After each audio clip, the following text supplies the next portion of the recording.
How definitive will this be when the review is seen through? For instance, if the review comes up with very, very strong support to abolish or reduce the number of Māori seats in Parliament, will you accept that as the public doctrine of what we want to happen?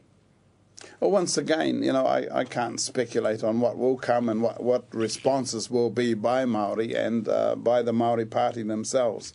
You know, because I'm leading this as a Minister of Māori Affairs, which is it's not the Māori Party, but I'm certainly was right up there with the Māori Party in pushing this as a very important thing. It is the Māori Party who pushed for this in the first place, so I think it's fair to put you as a representative of the Māori Party here as well. Yeah. And I'd just like to say that the question of a republic, although it's not in the actual written down as part of the terms of reference, it will be discussed. Everything will be discussed. Māori will bring up the question of the republic because we're tied to the crown. Why is it not in the terms of reference? It seems to me like a cornerstone potentially of our constitution as we move forward. Well, you know, that's true. But on the other hand, anything can be in the terms of reference because that's what it is to hear the people's voices about things. And if one thing relates to another, it's got to come across.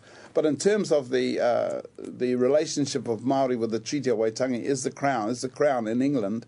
And so unless there's some transfer over into a republic thing, Māori would not entertain losing that link to the treaty. Is that also why Māori or the Māori Party wants to try and keep the focus away from the republic debate? Not necessarily, because I think they'll bring it up themselves, because it's vital that the treaty be actually given its proper status. Where does it stand in terms of the laws of New Zealand? Where does it stand in terms of our nationhood and our rangatiratanga and gawanatanga and moving together? So that's a question that has to be discussed.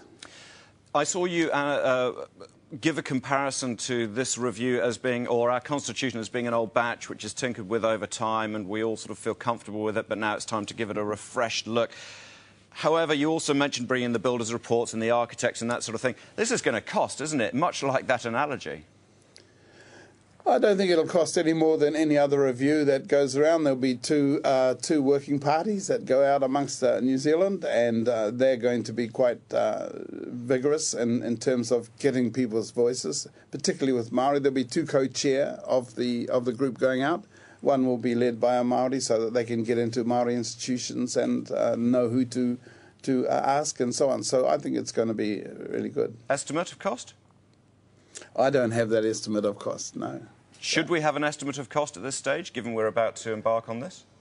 Well, yes, I guess so. But, I mean, in most reviews, you know, the main thing is are we going to have it or not going to have it? And I think it's time for New Zealand. I mean, countries don't do this every day.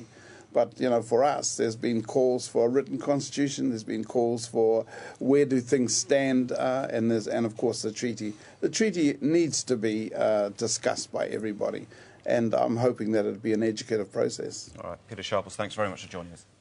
Kia ora.